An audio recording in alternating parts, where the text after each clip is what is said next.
Recording in progress. 자, 이번에 저희가 공부할 내용은 그 레이어 4, 트랜스포트 계층에 대한 것이 되겠습니다. 앞에 저희가 공부한 것이 IP 했었고, 애플리케이션 했었고, 그다음 시큐리티도 했었고요. 중간에 레이어 4에 관련된 사항은 저희가 약간 빼놨습니다. 근데 오늘은 이제 레이어 4에 관련된 내용을 하도록 하겠습니다. 레이어 4에 대한 서비스에 대한 내용을 먼저 볼 거고요. 그 다음에 레이어 프로토콜이 뭐뭐 있는지 확인하도록 하겠습니다. 그 다음에 이제 UDP에 대한 거. 그래서 UDP에 대한 것은 이제 커넥션 리스 서비스가 되겠고요. 커넥션 리스 서비스. 그 다음에 이거는 커넥션 오리엔티드 서비스가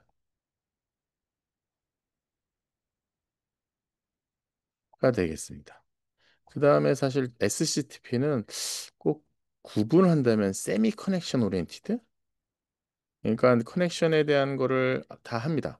안 하는 건 아닙니다. 근데 이제 앞에 있는 그 TCP에 비하면 그렇게 많은 커넥션에 대한 관리를 하진 않습니다.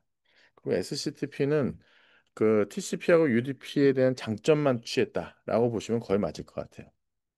우리가 이 트랜스포트 레이어에 대한 이해를 할 때 우리 항상 OSI 7 레퍼런스랑 얘기하게 되면은 그 레이어 4 트랜스포트 계층하고 해당합니다. 트랜스포트 계층. 트랜스포트가 이제 레이어 4이고 그다음에 위에 레이어 5가 이제 세션에 대한 것이 있는데 이 약간의 세션에 대한 거를 좀 포함하고 있다. 여기 TCP에 대한 것이 어 그렇게 보시면 될 것 같아요. 그다음에 여기에 트랜스포트 OSA 7 레퍼런스에 보시게 되면 트랜스페어런시라는 얘기를 많이 해요. 트랜스페어런시한 기능에 대한 기능에 대한 얘기가 많이 나와요. 그게 어떤 거냐면 이런 거예요. 우리가 프로그래밍을 할 때 보게 되면은 하나의 호스트에서 우리가 호스트 1입니다. 여기서 프로세스 1, 프로세스 2, 뭐 프로세스 여러 개에 대한 것을 가지고 하나의 컴퓨터를 구현을 하죠. 그렇게 되면 요 둘 사이에서 IPC라는 거 합니다. 인터 프로세서 커뮤니케이션.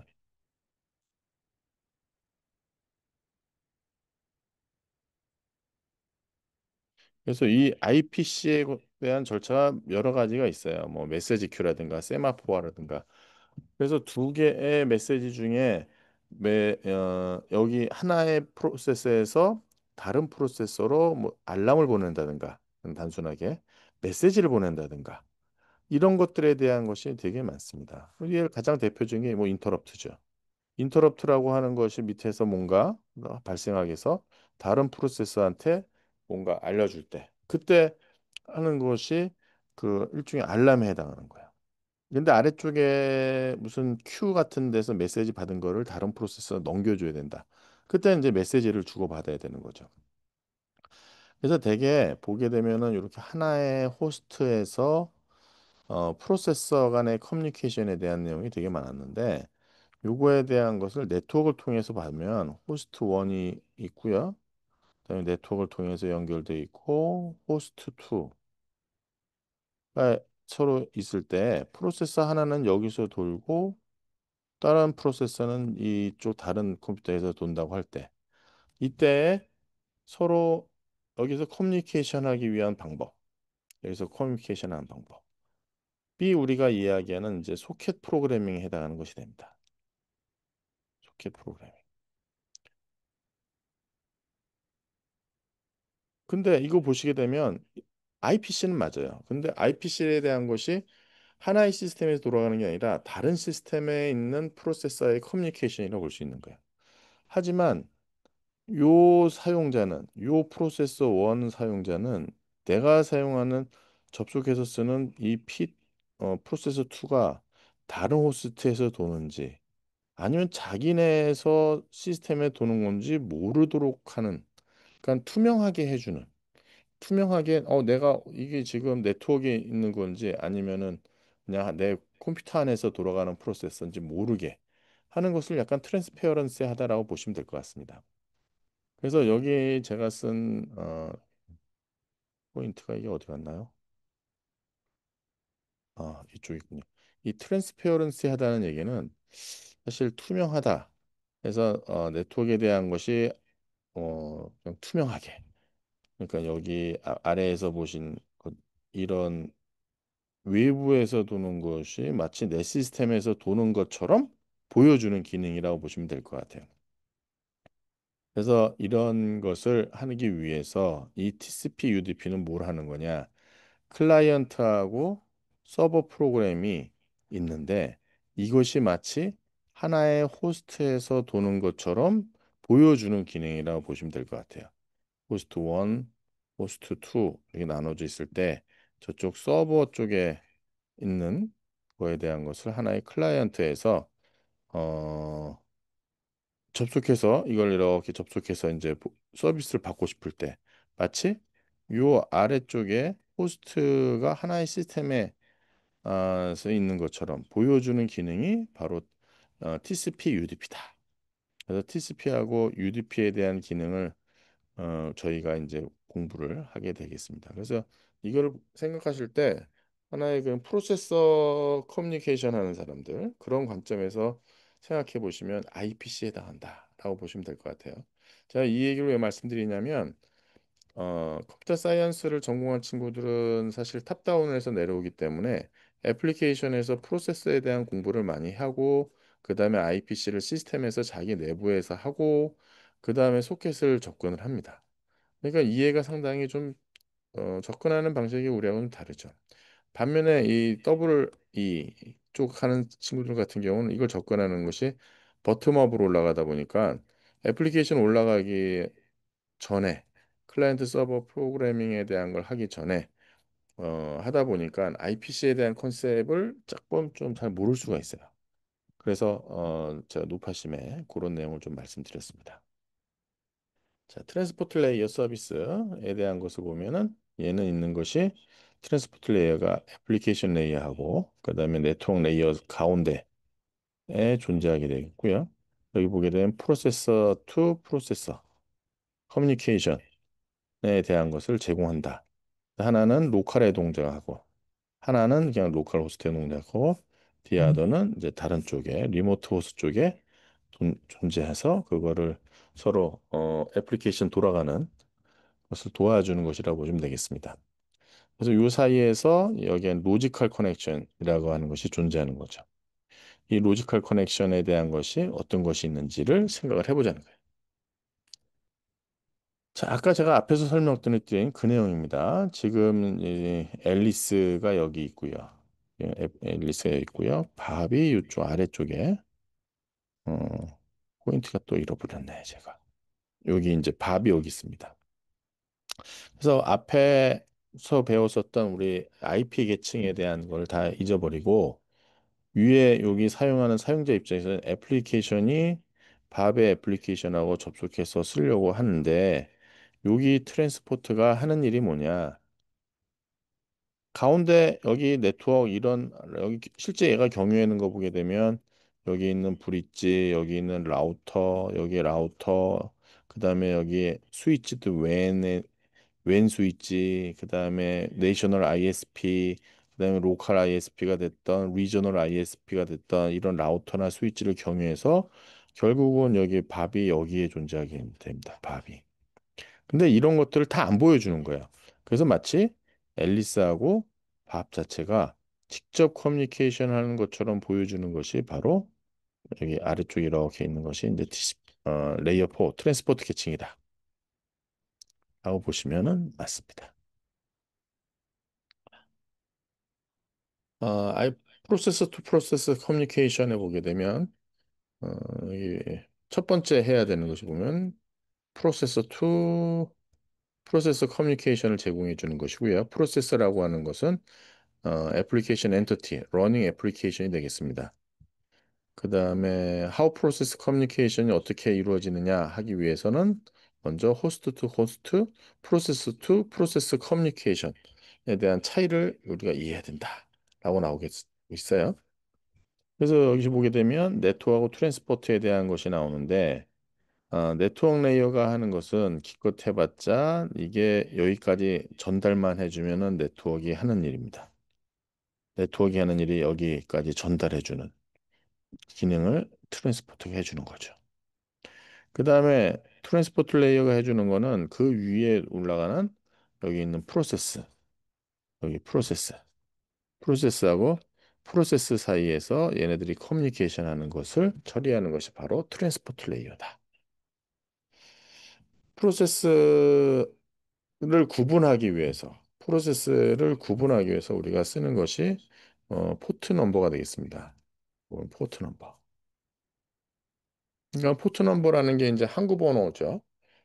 아니면 우리가 여러 가지 들어가는 포인트가 있다고 보는 거예요. 그냥 용어 데피니션이에요. 항구 번호 하기가 좀 이상하긴 한데. 그래서 보시면 이걸 하기 위해서 보게 되면은 클라이언트 서버 패러디움이고요. 그다음에 프로세스 로컬 호스트에 있는 것을 우리가 클라이언트라고 얘기할 겁니다. 우리 내 시스템에 있는 것이고요. 그다음에 리모트 호스트에 있는 것을 이제 서버라고 이제 부르게 될 겁니다. 우리가 인터넷망의 가장 큰 특징은 클라이언트 서버 모델이라고 제가 말씀드렸고, 클라이언트가 먼저 시작하면 서버가 응답하는 그런 형태로 어, 인터넷 애플리케이션이 그렇게 설계가 돼 있습니다. 지금의 OS라고 하는 것은 멀티 유저, 멀티 프로그래밍에 대한 멀티 유저, 멀티 프로그래밍 인바이러먼트를 다 제공해 주고 있습니다. 근데 과거에는 그러진 않았어요. 뭐 싱글 유저 OS, 뭐 싱글 프로세서처럼 뭐 동작하거나. 하지만 대개 보게 되면 OS 하나에 여러 프로세서 올라가고 밑단에 디바이스 드라이버가 쭉 있고 뭐 그런 식의 시나리오를 많이 갖고 있었어요.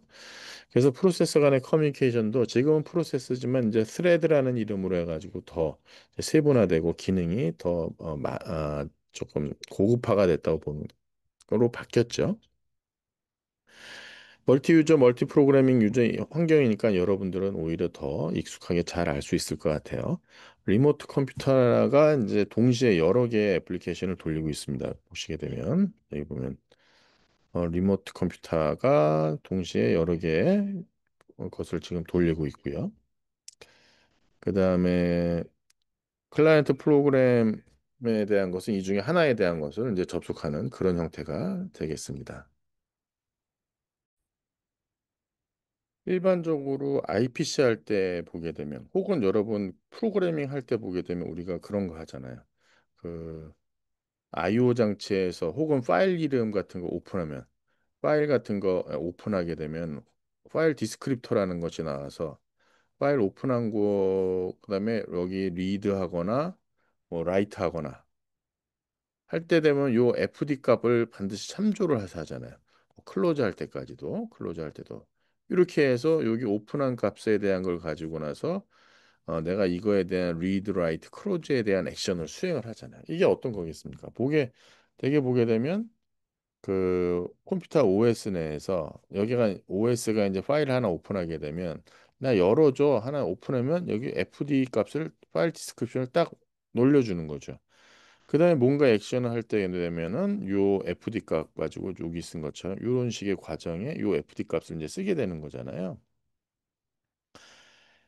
프로세서도 마찬가지입니다. 내가 하나의 프로세서를 생성하거나 기존의 프로세서를 내가 액세스하게 되면 그 프로세서 ID 값이라는 게 나옵니다. 프로세서 ID 값에 대한 걸 가지고 나서 뭔가에 대한 거를 이제 액션을 해요.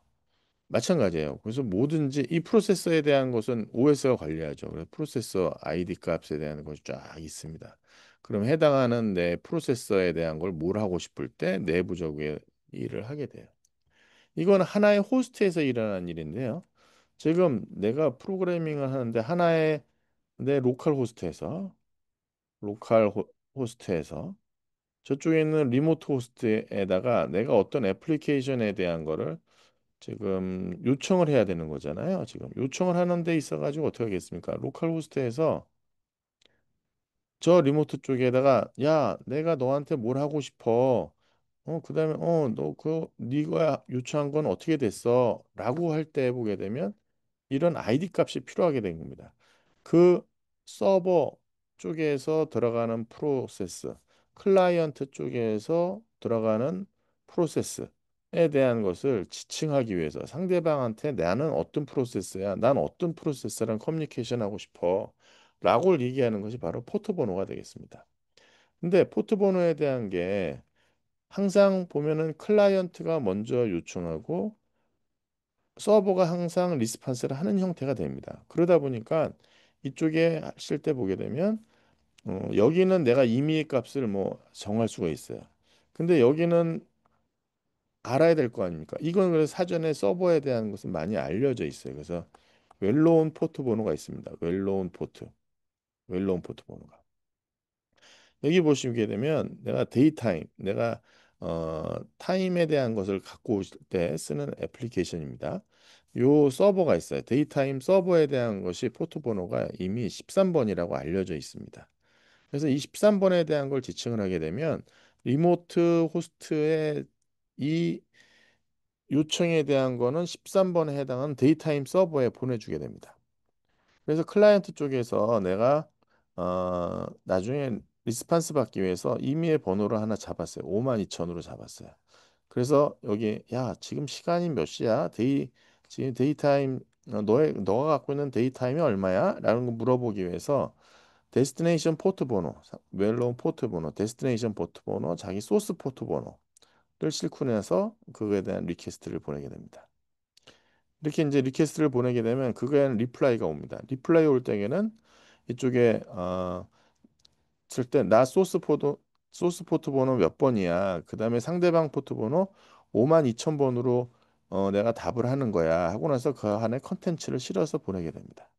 이렇게 되면 이쪽에 왔을 때 어떻게 돼 있어? 52,000번에서 해당하는 그 클라이언트 쪽에다가 이거를 이제 트랜스포트가 이제 올려주게 됩니다. 그렇게 되면 아, 양쪽에 이쪽에 클라이언트 쪽에 프로세스하고 서버 쪽에 프로세스 간에 서로 커뮤니케이션을 이제 할 수가 있게 됩니다. 자, 그거에 대한 거를 IP 어드레스까지 같이 연관해서 보게 되면 이쪽에 IP 헤더가 되는 거겠죠. 우리가 이제 레이어 컨셉을 알고 있으니까. 그래서 보시게 되면 이쪽에 이제 IP 헤더가 되는 거죠. 이쪽에 호스트가 아까 트랜스포터에서 이렇게 나와 있었던 요것이 아래쪽 IP에 요 주소가 있네요. 그럼 여기 서버 이 서버의 주소 서버의 IP 주소가 193.14.26.7에 대한 것이 되겠습니다. 그럼 이것까지 요 주소 가지고 나서는 이 서버까지 오게 되고요. 그 다음에 요 13번에 대한 것은 여기 해당하는 서버, 데이타임 서버에 대한 쪽에다 애플리케이션 서버에 올려주게 하는 것은 요 포트 번호 가지고 나서 수행을 하게 되겠습니다. 그 포트 번호에 대한 렌지를 정하는 것이 ITF의 아이칸이 있습니다. 아이칸에는 인터넷 코퍼레이션 어사인 넘버 앤 네임스 앤 넘버 웬만한 넘버하고 네임에 대한 거는 아이캔에서 다 정의를 합니다. 그래서 여기 보면은 웰론, 레지스터드, 다이나믹은 이제 그때그때마다 정하는 그런 렌즈라고 보시면 되겠습니다. 그래서 이게 16비트를 씁니다. 우리가 포트 번호에 대한 거는 16비트를 씁니다. 그러니까 쓸 수 있는 게 64K가 쓸 수 있는 거죠. 최대. 그래서 앞에 1K까지 1024, 1023까지 웰로운이고요. 그다음에 49,000, 뭐 152서부터는 이제 여러분이 임의대로 혹은 내 OS가 필요에 따라서 어사인하는 그런 번호라고 보시면 되겠습니다. 우리가 소켓에 대한 얘기를 하는데 소켓에 대한 거에 대한 정의를 IP 어드레스하고 포트 번호, 포트 번호까지 해가지고 우리가 소켓 어드레스라고 지칭을 합니다. 그냥 소켓 어드레스라고 딱 지칭하게 되면은 IP 어드레스하고 해당 포트 번호니까 해당하는 서버 혹은 해당하는 애플리케이션까지 지칭을 할 수가 있습니다. 메시지를 원 프로세스 다른 프로세스를 보내기 위해서는 우리가 메시지 헤더 혹은 필요에 따라서는 뭐 여러 가지를 집어넣을 수가 있겠죠. 그래서 인캡슐레이션, 디캡슐레이션을 저희가 수행하게 됩니다. 인캡슐레이션을 쪽이 샌더 쪽에서 뭔가 필요한 쪽을 다 채워서 넣게 되면 필요한 메시지에 대한 것을 트랜스포터가 상대방 쪽 트랜스포트 레이어가 그거에 대한 것을 해석을 하겠죠. 그리고 그거에 대한 절차가 이제 트랜스포트 레이어 프로토콜이 되겠고요. 상대방 쪽에서 이제 디캡슐레이션 하겠죠. 리모트 쪽에서. 네, 트랜스포트 레이어에는 데이터를 받고 트랜스포트 레이어 헤더를 붙여서 전송하는 그런 역할을 하게 됐습니다. 그거에 대한 것을 그림 보게 되면 여기 나와 있는 형태가 되겠죠. 그래서 애플리케이션에서 메시지를 받으면 여기 헤더를 채워가지고 하부 로지컬 채널 통해서 IP 네트워크를 통해서 전달하겠죠. 네트워크. 물론 이 밑에서 IP는 여기서 이렇게 데이터를 받아가지고 위에 레이어 4 헤더를 채워서 여기 이제 IP 헤더를 채워서 보내겠죠. 헤더를 채워서 보내는 역할을 합니다. 그다음에 디캡슐레이션은 필요한 정보를 다 확인을 하고 해당하는 페이로드만 해당하는 포트 번호에 메시지를 올려주게 되겠습니다. 소스 쪽에서 여러 개에 대한 것을 같이 할 수 있기 때문에 멀티플렉싱이 가능하고요. 어, 하나의 소스에서 여러 개에 대한 것을 받아가지고 또 할 수 있는 것을 디멀티플렉싱이라고 합니다. 그러니까 포트 번호를 갖고 나서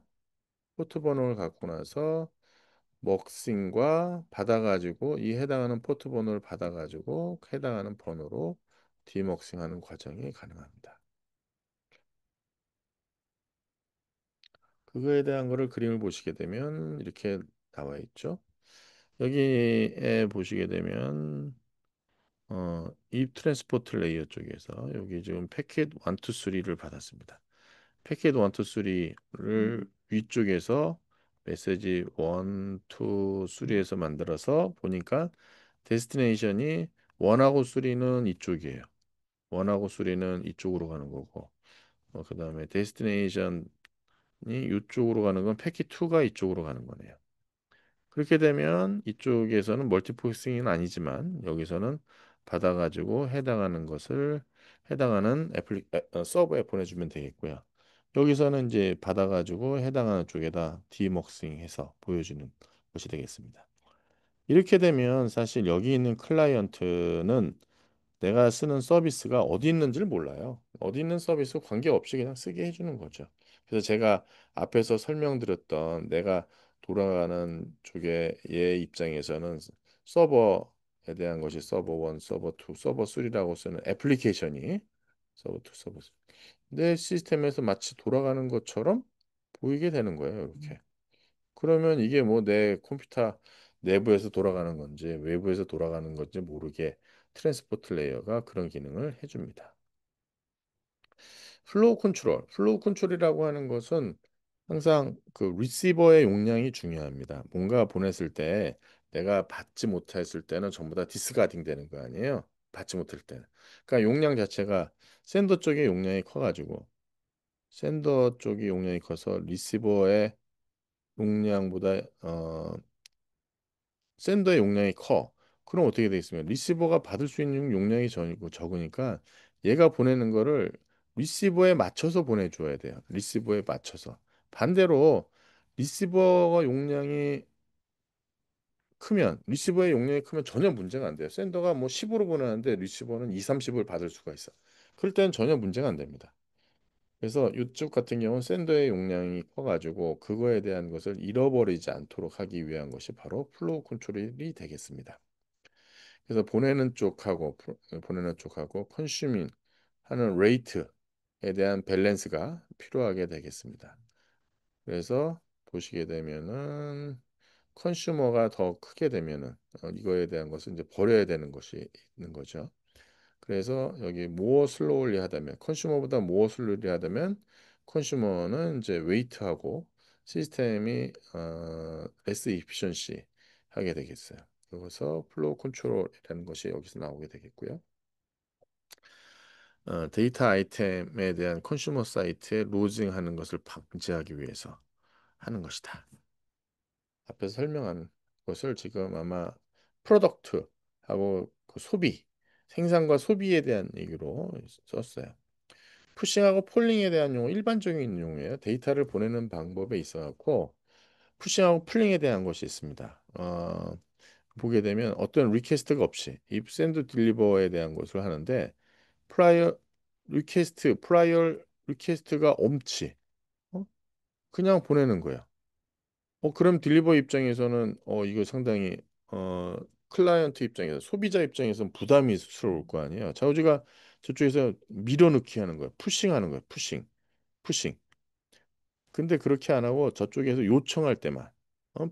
뭔가 요청할 때만 딜리버리 하는 거. 그걸 이제 풀링이라고 합니다. 이거는 뭐 푸싱 풀링은 뭐 일반적인 용어예요. 여기 있네요. 보면은 이제 푸싱을 했을 때 내가 요청하지도 않은데 먼저 딜리버리 하고 나서 그거에 대한 것을 이제 플로우 컨트롤을 이제 해야 되는 과정이 있는 거고요. 그렇지 않고 얘는 풀링은 저기서 요청이 있었으니까 잡아당기니까 리퀘스트에 따라서 그거에 대한 걸 딜리버리 하는 것이 되겠습니다.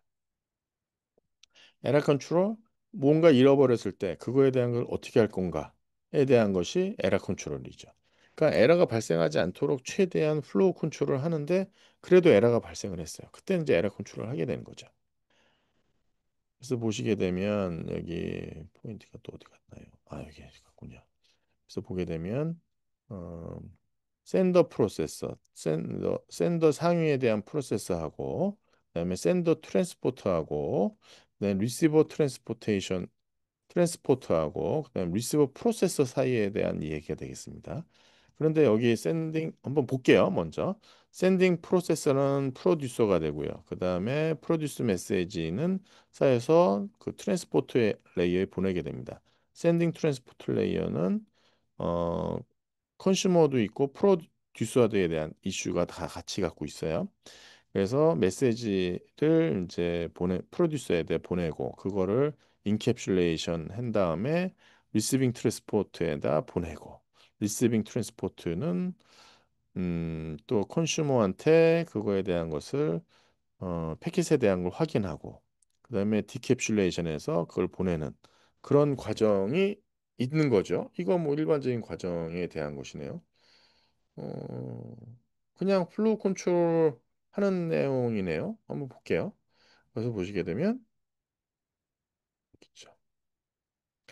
플로우 컨트롤이라고 하는 것이 항상 리시버에 대한 내용이 용량이 중요한 거예요. 이게 지금 뭐 메시지를 보냈어요. 메시지를 보내고 이 로컬에서도 플로우 컨트롤 할 수 있다는 거죠. 얘는 일종의 컴퓨터로 따지면 얘는 그 우리가 유저 스페이스에서 동작하는 거고요. 유저 스페이스. 그다음에 얘는 약간 OS 정도에서 동작을 하는 거예요. 커널이라든가 거기서 동작하는 거예요. 왜 TCP/IP는 대부분이 윈도우즈 안에 들어가 있거든요. 그다음에 여러분이 쓰는 애플리케이션은 유저 스페이스에서 들어가는 거니까 요거는 그 OS하고 자체 내에 플로우 컨트롤을 이제 하는 그런 과정이 되겠습니다. 그다음에 이제 패킷을 이제 넣게 되고요. 여기 넣게 되면은 이 안에서 보시게 되면 다시 이제 플로우 컨트롤을 통해 가지고 이 보내는 거에 대한 것을 조금 플로우 컨트롤을 할 수가 있습니다. 그다음에 여기도 마찬가지로 여기는 이제 어 조금 데이터가 왔는지에 대한 요청을 해서 여기서 받는 그런 형태가 돼 있는데 여기도 풀보다는 푸시일 수가 있죠. 내가 받아가지고 그냥 올려줄 수도 있고요. 아니면 이럴 수도 있습니다. 야, 내가 너한테 지금 알람을 주는 거죠. 메시지가 기다리고 있습니다. 메시지가 도착했습니다. 메시지가 도착했습니다. 그래, 메시지 나한테 보내줘. 그때 이제 메시지를 전달해주는 그런 형태가 되는 거죠. 그래서 여기 같은 경우는 리시버 단 쪽이니까 약간의 인터럽트처럼 어딘서에서 메시지가 도착을 했습니다. 이거 찾아가시죠? 라고 이제 알려주는 거죠. 그렇게 되면 이쪽에서 그래? 그쪽에 도착한 메시지 나한테 전달해 줘 하고 이렇게 풀 하는 경우로 그림을 전체적으로 관계를 도식하고 있습니다. 이그젠플 한번 읽어보시고요. 그다음에 에러 컨트롤에 대한 걸 볼까요? IP는 사실 믿을 수가 없습니다. IP는 기본적으로 이 프로토콜에 대한 기본 쪽에서 TCP, UDP 입장에서 IP망에 대한 거를 신뢰를 하지 않습니다. IP망 이렇게 TCP, UDP 저쪽에 리모트 쪽에서도 TCP, IP, TCP, UDP 이렇게 IP 얘가 진짜 릴라이블한가를 약간 생각해 보면은 릴라이블하진 않아요. 그러면은 TCP, UDP가 똑똑해 해줘야 돼요. TCP, UDP가. 근데 만약에 나중에 보시면 알겠지만 UDP도 그런 기능이 없어요. 그럼 누가 하냐? 애플리케이션에서 하는 거예요. 애플리케이션에서 생각할 때 하부 얘를 믿을 수 있어? 얘가 릴라이블해? 그건 또 다른 얘기예요. 우리는 지금 어디를 포커스하고 있냐면 TCP, UDP의 에라 컨트롤에 대한 얘기를 하려고 하고 있는 거예요.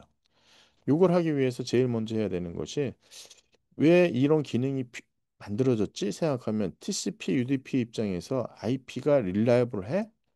1980년대에 만들어진 네트워크인데 1970년대에서부터 시작돼 가지고 그 당시 맨 처음에 만들었을 때는 네트워크라고 하는 것을 릴라이블하다고 볼 수가 없어요. 그 당시에는 릴라이블한 네트워크는 PSTN망이에요.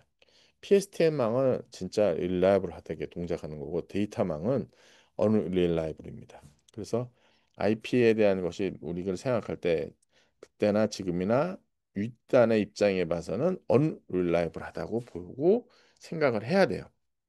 그러면 트랜스포트 레이어를 릴라이블하게 만들고 싶은 거예요. 여기 보면 트랜스포트 레이어를 make 릴라이블하게. 애플리케이션이 요청했으니까 그런 릴라이빌리티에 대한 것을 하기 위해서는 뭐가 필요하느냐? 에러가 발생할 때 에러 컨트롤을 해줘야 되지 않을까? 이제 그 얘기를 우리가 고려해 보자는 거죠. 결론적으로 보시게 되면 TCP에는 에러 컨트롤이 있지만 UDP에는 에러 컨트롤이 없습니다. 어? SCTP? SCTP는 있어요. SCTP는 약간 TCP보다는 가볍게 되어 있습니다. 자, 릴라이블 하다는 것을 하기 위해서는 무슨 에러가 발생할 수 있는 컨디션인가 우리가 생각해 보자고. 그래서 보시게 되면 corrupted packet 밑에서 온 것이 뭔가 흠집이 나가지고 이것을 디텍팅하고 디스가딩 했을 때 이걸 어떻게 처리할 건가. 그 다음에 디스가드 패킷에 대한 혹은 로스트에 대한 트래킹 디스가딩 됐다는 걸 어떻게 알지? 혹은 자기 로컬에서 내가 이게 로스트 됐구나 하는 것을 판단을 계속해서 트래킹을 해줘야 돼요. 오는 패킷 자체가 1번, 2번, 뭐 3번, 예를 들어서 4번, 5번 순 이렇게 온다고 하는데 IP망에서는 이게 순서가 바뀌어서 올 수가 있어요. 근데 조금 기다려가지고 타이머 거서 보더니만 1번, 3번, 뭐 5번 이렇게 왔어요. 그러고 나서 일정한 시간 동안 돼도 안 와. 근데 누군가가 야 2번 4번이 에러가 났어라고 알려주는 것이 있으면 좋겠는데 그게 없을 수도 있습니다. 그때는 자기 로컬에서 그냥 알아서 판단을 해야 되는 거예요. 여기 보면 야 네가 있잖아 여기 중간에 내가 2번하고 4번 내가 에러 났어 이렇게 알려줄 수도 있지만 이 기능이 없을 때에는 계속해서 이거 트래킹을 해줘야 돼요. 그래서 이제 일정한 시간 동안에 없어 이게 지금 안 도착했구나 판단하면 야 2번하고 4번 다시 좀 보내줘 리트랜스미션 리센딩에 대한 걸 해줘야 되는 곳이 있는 거예요.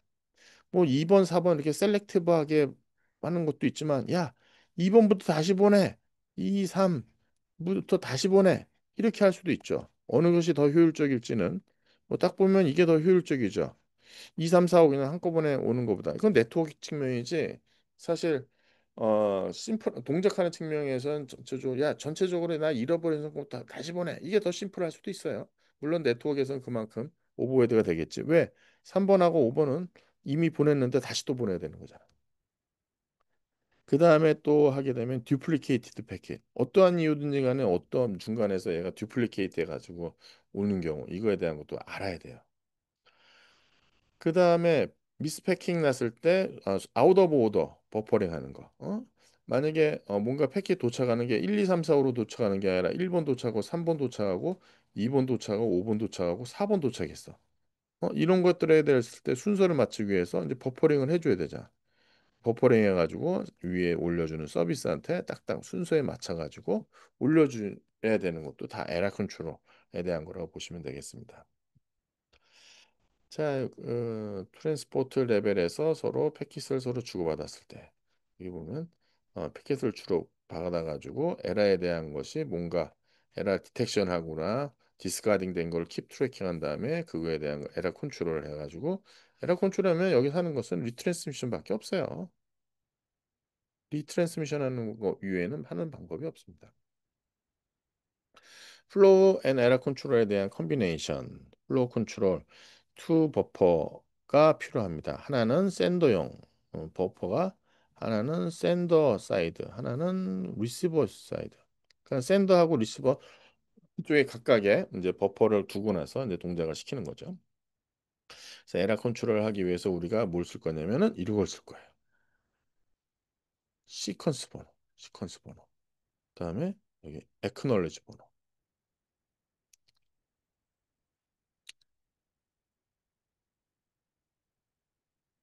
그럼 이거 어떻게 되는 거냐? 샌더 쪽에 얘가 보내는 버퍼가 있고 리시버 단 쪽에 이걸 받는 버퍼가 있는 거야. 리시버스 어, 반대로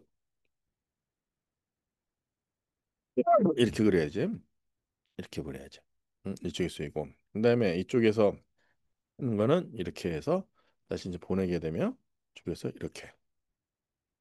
이렇게 돼야 되는 거야. 샌더 쪽하고 리시버 단 쪽에 지금 샌딩 할 때 사용하는 방법 버퍼 그다음에 저쪽 리시버 했을 때 할 때 쓰는 버퍼. 물론 리시버 단 쪽도 동일하게 여기서 이제 받는 버퍼, 내가 보내는 버퍼를 해야 돼요. 그럼 여기서 보낼 때 내가 이쪽에 할 때, 야, 나 시퀀스 번호 몇 번이야? 라는 거를 가지고 나서 쓰고요. 이쪽에서 야, 네가 보낸 것 중에 몇 번, 에크 번호 몇 번에 대한 것까지 내가 받았어. 라고 하는 번호를 이쪽 보낼 때 써요. 내가 보내는 게 지금 몇 번이야, 시퀀스 몇 번이야, 그리고 난 너 몇 번까지 받았어, 라고 보내는 거야. 그럼 얘 입장에서 역이죠. 역으로 자기가 프로세싱을 하면서 여기 받은 이제 시퀀스 번호를 기초로 해서 얘가 이제 리시빙을 하는 거 아니야. 여기, 여기. 그다음에 내가 아까 보낸 거는 아, 얘가 몇 번까지 받았구나, 라는 걸 아는 거야. 그럼 어떻게 되겠습니까? 제가 지금 색깔이 조금 그런데 여기 입장에서 보게 되면 자기 보낸 거에 대한 거를 얘가 몇 번째 보낸 거구나. 자기가 버퍼링하면서 처리할 거 아니에요. 요 시퀀스 번호는 자기 리시버 버퍼 중에 자기 리시버 하는 버퍼 쪽에 처리를 위한 것이고요. 요 에크 번호는 뭐냐면은 얘가 이미 앞에서 보낸 것들이 있을 거 아니에요. 내가 보낸 것들의 몇 번까지 내가 처리했어. 그러니까 네 버퍼 지워도 돼. 이런 뜻이 되는 거예요. 반대로 어 뭐 얘도 동일하게 보낼 때 자기 시퀀스 번호를 쓰고요. 요거에 해당하는 것을 에크 번호로 해서 보냅니다.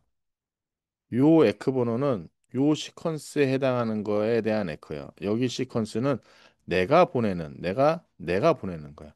그럼 여기 봐서 여기 에크 시퀀스 이렇게 받고 여기 에크에 대한 거 이렇게 받을 거 아니에요. 그러니까 요거는 얘가 보내는 거에 에크하고 시퀀스에 대한 번호가 되는 거예요. 그렇게 되면 얘가 어떻게 동작하겠습니까? 요 에크에 대한 것은 무슨 뜻이냐면 네가 보낸 거 몇 번에 대한 것까지 처리했어 라는 거예요. 그 다음에 여기 시퀀스 번호는 이쪽에서 번호인 거에 여기 버퍼 쌓인 거 있잖아요. 요거는 요 에크랑 연관이 돼요. 네가 보낸 거 이쪽에서 보낸 시퀀스 번호 내가 몇 번까지 처리했어. 이렇게 서로 상반되게 계속해서 쓰여요. 그래서 여러분들이 요 시퀀스 번호하고 에크 번호에 대한 것은 내가 보낼 때는 시퀀스 번호, 에크 번호에 대한 것은 몇 번까지 내가 리시빙 했어. 그러니까 여기까지는 잘 보냈어. 이런 번호로 쓰이는 겁니다. 그래서 버퍼가 샌더 쪽, 리시버 쪽 버퍼가 각각의 로컬과 리모트 쪽에 각각에 존재한다고 보시면 될 것 같아요. 제가 차라리 요 용어를 이렇게 쓸 게 아니라 이렇게 쓰는 게 편해요. 제가 샌더 리시버 하니까는 좀 여러분들이 저도 좀 헷갈리니까 음, 차라리 이걸 이렇게 쓰는 게 낫죠. 이쪽에가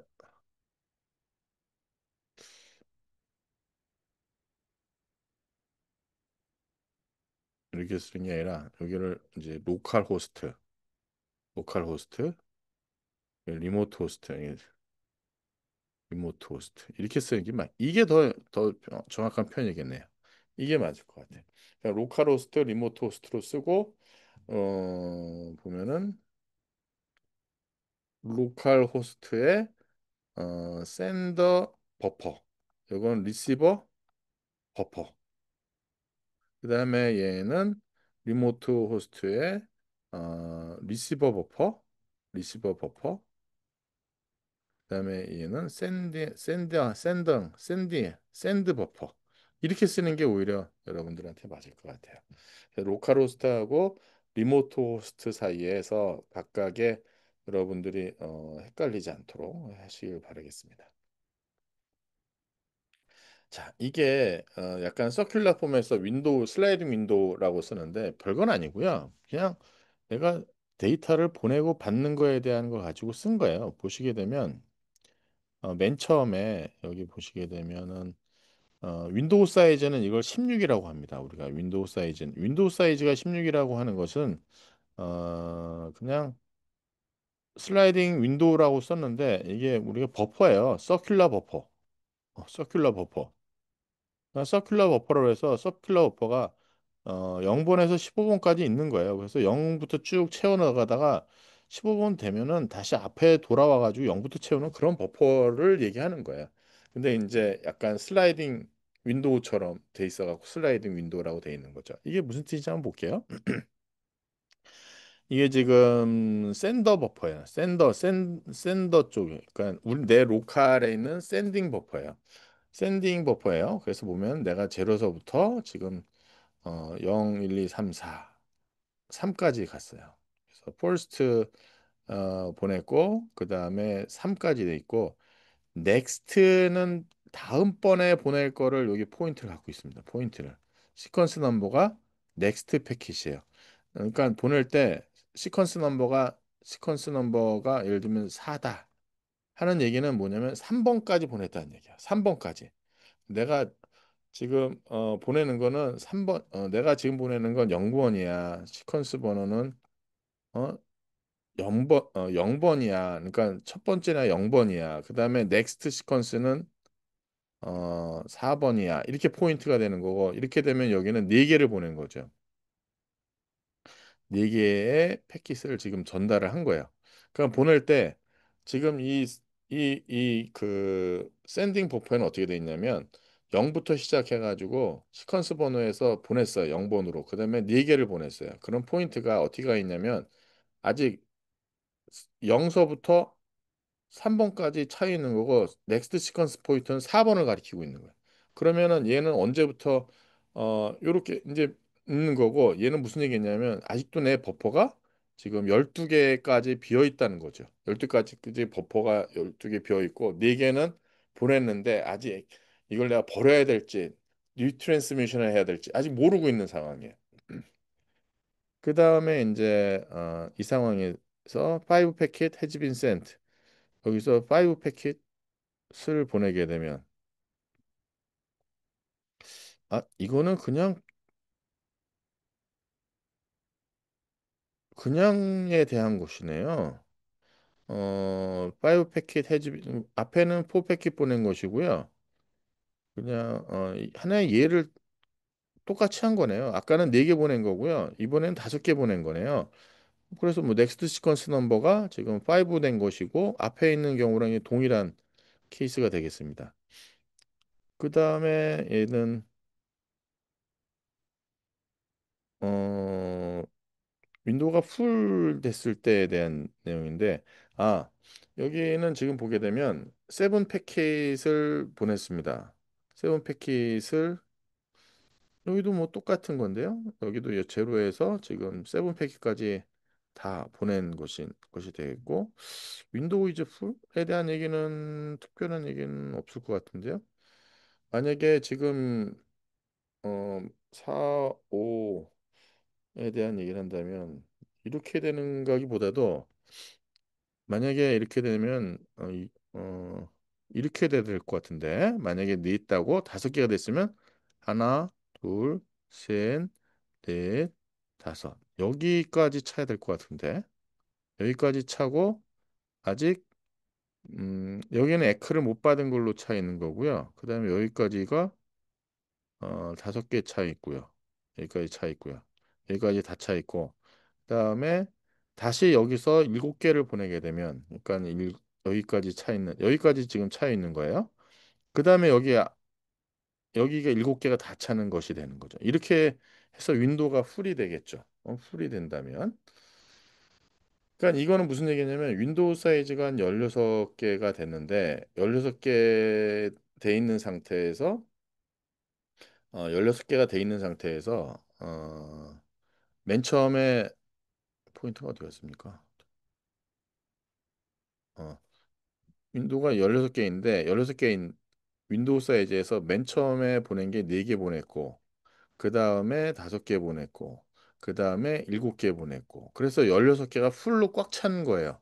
그렇게 되면 사실 여기에 대한 것이 여기까지 다 차가지고 윈도우가 여기까지 다 찬 게 되는 거예요. 근데 만약에 이 상황에서 예를 들어서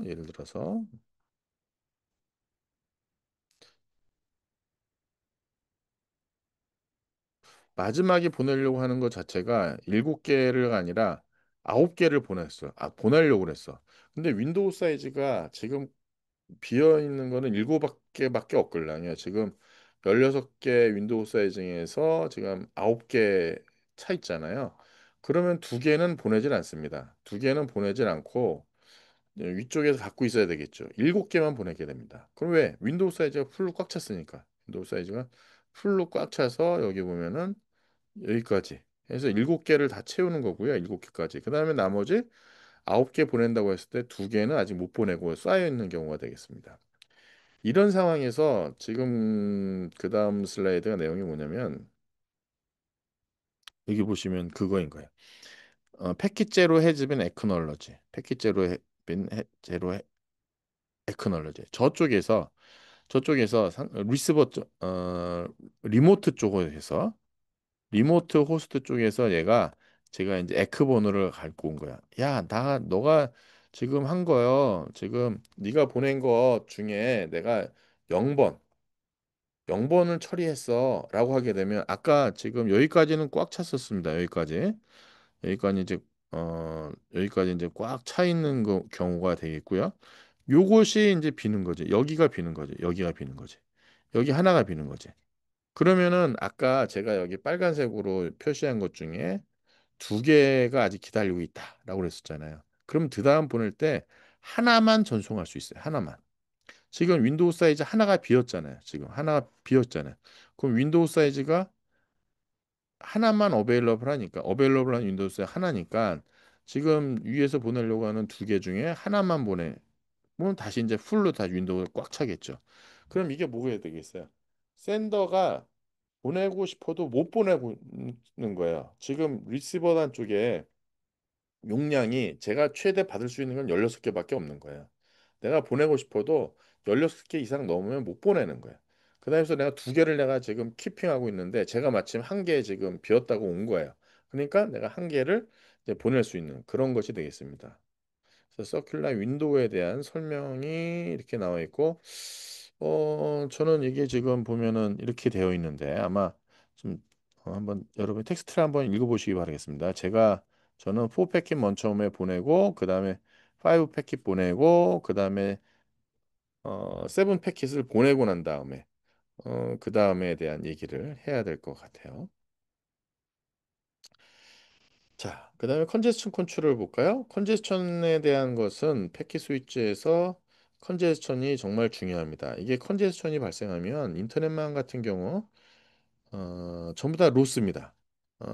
컨제스천 패킷만 같은 경우 특히 이제 패킷 네트워크 같은 경우 패킷 네트워크에서는 이 컨제스천이 발생하게 되면 거의 이제 패킷 드랍이죠. 패킷 패킷 로스가 발생합니다. 패킷 로스. 패킷 로스가 발생했다는 얘기는 다시 다 리트랜스미션 해야 된다는 거예요.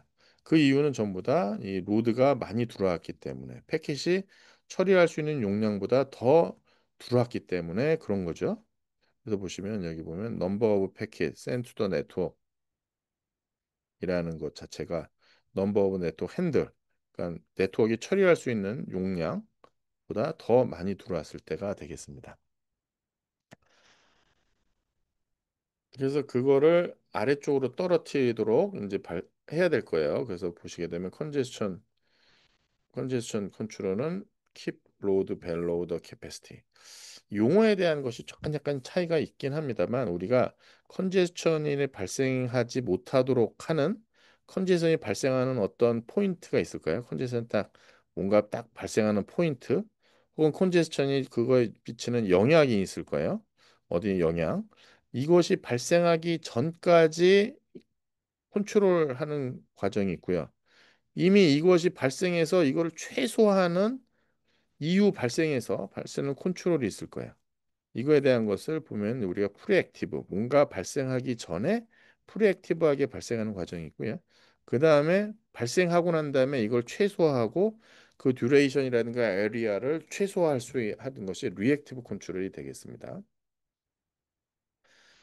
리니어 포맷에 대한 것이 또 하게 나오는데 여기 보게 되면 포 패킷 해즈빈 보내고 그다음에 파이브 패킷 보내고 어 세븐 패킷이 보내줘서 윈도우가 풀로 찼다. 앞에 있는 거랑 동일하게 똑같은 내용이 되네요. 세븐 패킷 보내줘서 됐다. 그래서 하나가 또 비워져서에 대한 내용이 나오는데 음 아마 이거를 만약에 이거대로 하게 된다면 이런 거 같아요. 만약에 본다면 어, 네 개를 다 해서 보내고 나서 다 비었어. 그 다음에 다시 빈 상태에서 제로에서 다섯 개를 보냈어. 그 다음에 또 다 처리가 됐어. 그러니까 무슨 얘기냐면 내가 시퀀스 번호해서 딱 보내는데 윈도우 사이즈 해서 같이 보내는데 보낼 때면은 얘가 어떻게 보내냐면 나 시퀀스 번호 몇 번 윈도우 사이즈 몇 윈도우 사이즈 지금 윈도우 어베일러블한 지금 빈 거에 대한 건데 지금 여기 보게 되면 아 지금 뭐 어, 요거대로 하게 되면 내가 보내야 되는 거에 대한 글쎄 이걸 어떻게 표현했는지 모르겠는데 여기 보시게 되면 윈도우 사이즈가 사실 여기까지가 윈도우 사이즈인 걸로 보이는데 어, 좌우지간 뭐 그런 것 같아요. 여기서는 뭐 일곱 개 보냈고 다섯 개 보내고 여기는 일곱 개를 보내서 윈도우가 풀 났다. 그럼 이 이야기는 뭐냐면 윈도우 사이즈가 지금 7인 거예요. 윈도우 사이즈가 7. 어, 가능한 윈도우 내가 받을 수 있는 게 일곱 개인 거야. 일곱 개. 그래서 여기 시퀀스 더 번호에 대한 것은 0부터 시작해서 지금 보내는 패킷 수가 카운트하는 것이 지금 4개. 그다음에 슬라이딩 윈도우 사이즈는 7이 되는 거예요. 그러면 이 얘기는 뭐냐면 4개 보냈다는 얘기예요. 근데 저쪽에서 에크가 이제 다시 3번까지 다 받았어 하고 된 거 끝난 거예요. 끝난 거. 어, 그러면 사실 뒤에 버퍼가 되는데 어쨌든 여기 또 한번 볼게요. 그래서 여기도 마찬가지로 이거 다 보내고 요만큼 가능해 라고 보이는 거예요. 근데 어차피 요것도 이제 에크가 와서 다 클리어 됐어요. 그 다음에 여기 보게 되면 세븐 패킷을 보내갖고 윈도우 사이즈 풀로 다 끝났어요. 다 끝났어요. 이런 상황에서 저쪽에서 에크가 이제 하나 오는 거죠. 에크가 0이 온 거예요. 에크가 0이 와서 얘가 이제 슬라이딩이 된 거예요. 슬라이딩이. 슬라이딩이 돼가지고 어떻게 됐냐면 원래는 아까 보시면 요렇게 됐잖아요. 요렇게 됐잖아요. 요렇게 됐잖아요. 그러니까 얘가 이렇게 7개를 이전을 했습니다. 그러면 0번에 대한 건 에크를 받는 것이고 에크는 0번을 받은 것이고요. 에크는 0번을 받은 것이고 그다음에 여기에 대한 것은 이제 하나 보낼 수 있는 번호가 하나 빈 그런 것이 되는 겁니다. 그럼 이게 무슨 얘기냐면 제가 앞에서 설명한 게 좀 틀린 건데 제가 앞에서 이런 얘기를 했었잖아요. 어, 그 로컬 호스트, 로컬 호스트하고 로컬 호스트에 내가 이쪽에 샌딩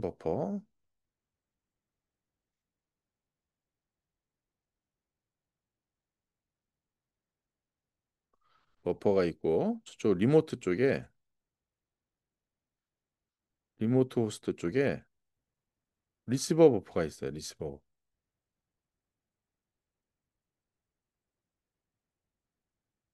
윈도우 사이즈는 여기 윈도우 사이즈가 중요한 거걸랑요. 여기 윈도우 사이즈 여기 이제 버퍼 윈도우 버퍼가 중요하걸랑요. 이 값이 지금 7인 거예요. 그다음에 샌딩 버퍼의 사이즈는 이게 16개인 거예요. 지금 16개. 지금 요거대로 보게 되면 이렇게 돼 있는 거예요. 그래서 여기에다가 여기 내가 데이터를 지금 요 경우에 대한 얘기를 제가 말씀드릴게요. 요 경우로 말씀드릴게요. 여기서 0서부터 1서부터 2, 3, 4 해서 이렇게 해서 쭉 해서 15번까지 있는 거예요. 15번까지. 근데 여기 버퍼 사이즈는 얘가 받을 수 있는 건 7인 거예요. 7, 7, 7, 7, 7. 그러니까 얘가 버퍼가 다 많아도 여기서 보낼 수 있는 거는 최대 7밖에 없는 거예요. 7밖에.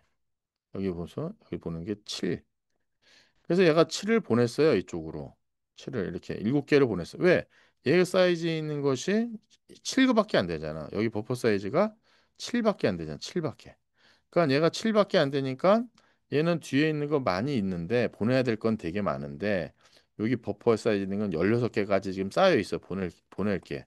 근데 얘 용량 자체가 7개밖에 안 되니까 여기서 보내는 거는 기껏 해봤자 지금 그 하나 어, 7개만 보낼 수밖에 없는 거예요. 그럼 아직 못 보낸 거야. 저거는. 그러다가 저쪽에서 시퀀스 번호가 0으로 왔어요. 에크 번호가 0으로 왔어요. 이 에크 번호 0이라는 게 뭐냐면 네가 보낼 수 있는 거 첫 번째 거에 대한 거를 내가 처리했어 라고 하는 거죠. 내가 보낼 걸 처리했어 라고 하는 거야. 그럼 이쪽에 로컬 얘 호스트 입장에서는 요 로컬 호스트 입장에서는 이제 이렇게 되는 거죠. 윈도우 사이즈가 이렇게 늘어나는 거고요. 윈도우 사이즈가 이렇게 늘어나는 거고요. 윈도우 사이즈가 늘어난 상태에서 첫 번째 거에 대한 거는 이제 처리가 된 거고요. 그 다음에 7번째 패킷에 대한 거를 이제 처리가 이제 보낼 수 있는 거죠. 7번째 거를 보낼 수 있는 거죠. 그리고 아직 1번에서 6번 패킷 1번에서 6번은 펜딩된 상태이고요. 펜딩돼 있다는 게 뭐냐면 아직 처리가 안 되고 내 쪽에서 지금 기다리고 있는 상황.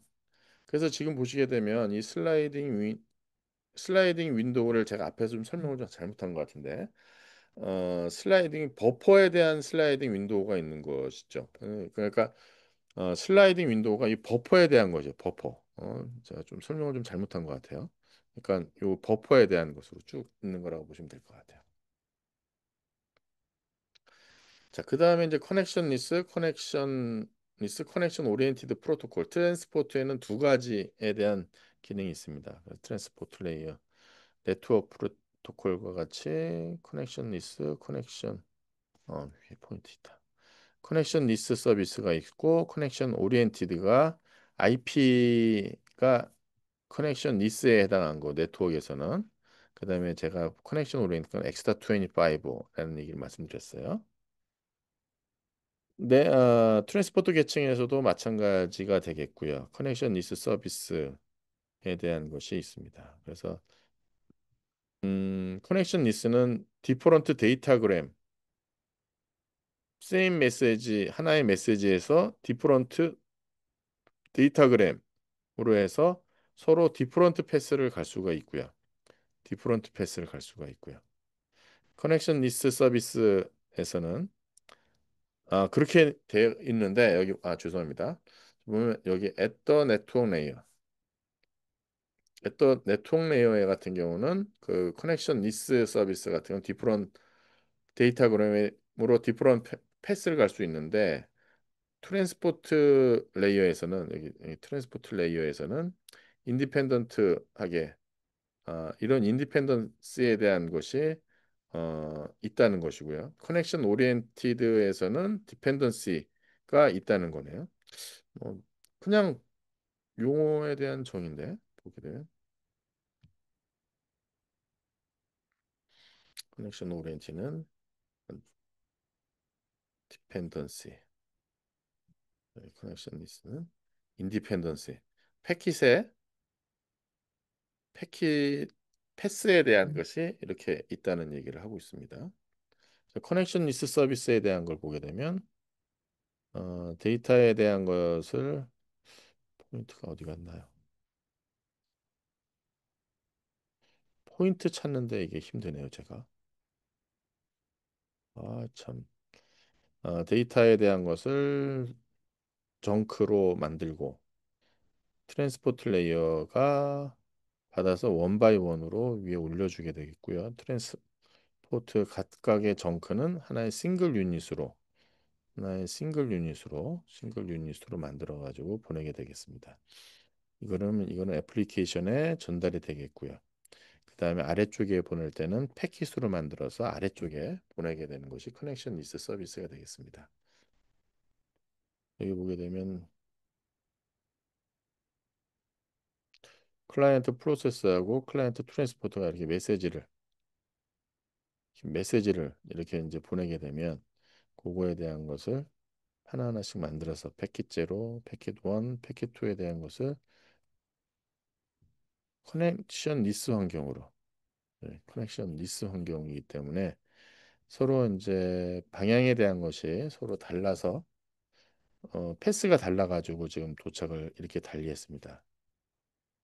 패스가 인디펜던트하게 이제 도착을 했습니다. 근데 사실 이런 경우는 그리 없습니다. 왜냐하면 IP망의 라우터들이 패스가 수시로 바뀌는 게 아니잖아요. 그러니까 라우팅 패스를 타고 나서 오는 거기 때문에 거의 앞에 따라가는 것이 일반적이에요. 근데 혹시 몰라가지고 이렇게 바뀔 수도 있고 혹은 뭐 로드 밸런스에 갖고 바뀔 수도 있기 때문에 이렇게 지금 표시해 놓은 겁니다. 이렇게 되게 되면 상위에 올려줄 때 리모트 쪽 혹은 리시버 쪽에서 그냥 자기가 받은 순서대로 그냥 올려주고 어떤 보장이라는 것이 없는 게 커넥션 리스 서비스가 되겠습니다. 커넥션 오리엔티드 서비스는 제일 먼저 해야 되는 게 보면 어, 이 로지컬 커넥션을 먼저 만들어야 되고요. 그 로지컬 커넥션에 대한 것을 만들고 난 다음에 그 다음에 데이터 익스체인지를 하게 됩니다. 그 다음에 데이터를 다 주고받으면 이제 여기 커넥션에 대한 것을 끊는 그런 과정이 있게 됩니다. 보게 되면 이게 전체적으로 이제 고정 과정이 되겠는데 커넥션 오리엔티드 대한 서비스는 보면 커넥션 오픈 그다음에는 커넥션 에스타블리시먼트를 하고요. 그다음에 메시지를 보냈는데 메시지가 순서가 만약에 바뀌어서 도착하게 되면 여기는 메시지를 순서를 맞춰 가지고 올려줍니다. 여기 먼저 받았지만 기다렸다가 1번 보내주고 2번 보내주고 그다음에 커넥션을 끊는 그런 과정이 커넥션 오리엔티드 서비스가 되겠습니다. 그걸 하기 위해서 파이나이트 스테이트 머신이라는 것이 있어요. 커넥션 오리엔티드 서비스의 하나의 로컬이든 리모트 쪽에서 자기가 어떤 스테이트를 파이나이트한 스테이트로 자기 스테이트 관리를 합니다. 인터넷망에서 이 스테이트를 관리하는 것이 거의 이거 하나밖에 없습니다. 그러니까 인터넷망은 전부 다 스테이트 리스예요. 있어도 뭐 세미하고 소프트 스테이트 관리 뭐 이런 식인데 이렇게 스테이트 관리를 열심히 하는 게 TCP밖에 없어요, 실은. 그래서 TCP의 트랜스포트 레이어의 이 파이나이트 스테이트 머신에 대한 과정을 여러분 이제 한번 보시게 될 겁니다. 그래서 이거를 보시고 나서 각각의 트랜스포트 레이어가 어떤 상태에 있는 것인지, 그다음에 어떤 스테이트로 다음 스테이트로 어떻게 가는지를 이해할 수가 있어요. 조금 복잡해 보이긴 합니다만 이게 기본적으로 커넥션 설정하고 데이터 주고받고 커넥션 끊는 과정에 대한 것을 표시한 것이고요. 여기 보면 화살표로 되어 있는 것이 다음 스테이트로 이렇게 트랜짓하는 그런 과정이 되겠습니다. 보게 되면 맨 처음에 여기 보시게 되면 아무것도 없는 상태가 있습니다. 여기 아무것도 없은 클로즈드 상태로 시작을 합니다. 클로즈드 상태로. 그래서 보시게 되면 커넥션 오리엔티드 리퀘스트 이쪽에 대한 것이 이 라인을 중심으로 여기가 인풋 이벤트고요. 그거에 대한 리절트를 아래쪽에 씁니다. 그래서 파이나이트 스테이트 머신 얘기할 때 보게 되면 어떤 스테이트로 이렇게 갈 때 그거에 대한 것을 어떤 인풋 이벤트 그거에 대한 결과 아웃풋에 대한 것으로 하고 그다음에 이렇게 스테이트 1에서 스테이트 2로 트랜짓 한다고 하는 것을 이런 형태로 표현을 해줘요.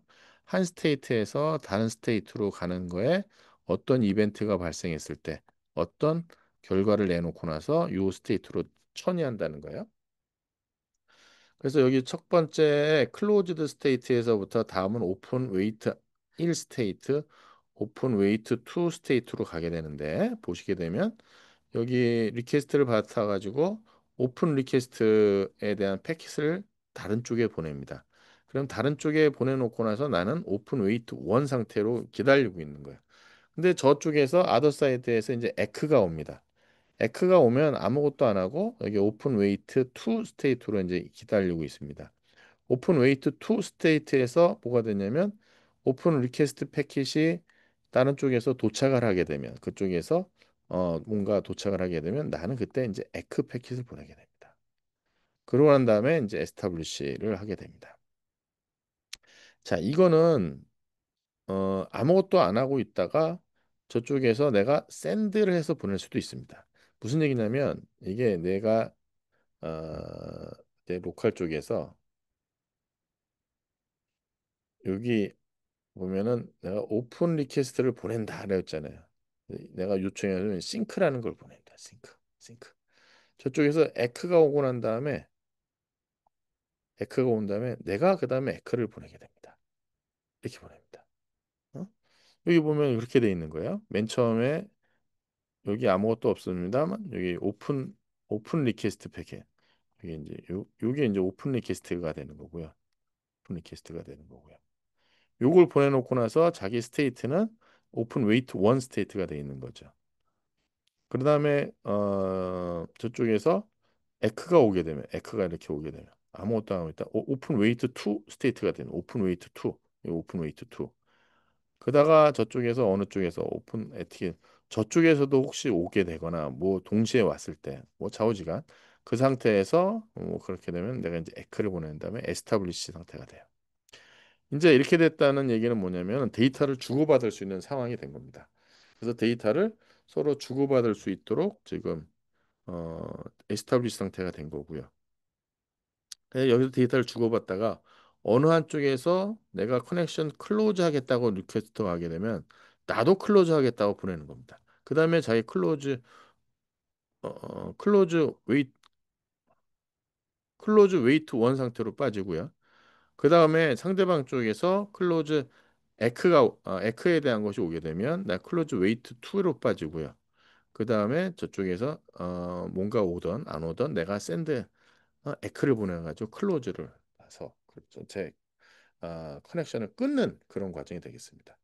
앞에 커넥션 설정하는 과정하고 그다음에 이쪽에 티어 다운 끊는 과정에 대한 것이 동일하고요. 스테이트에 대한 것이 아무것도 없는 클로즈드 상태 혹은 이쪽에서는 아이들 상태라고 또 있는데 아무것도 없는 클로즈는 아이들 상태에서 있는 상태에서 동작하고 이쪽에 데이터를 주고받는 요 과정의 중간에 셋업 과정하고 릴리즈하는 과정에 대한 과정이 쭉 표시되어 있는 것이 파이나이트 스테이트 머신이 되겠습니다.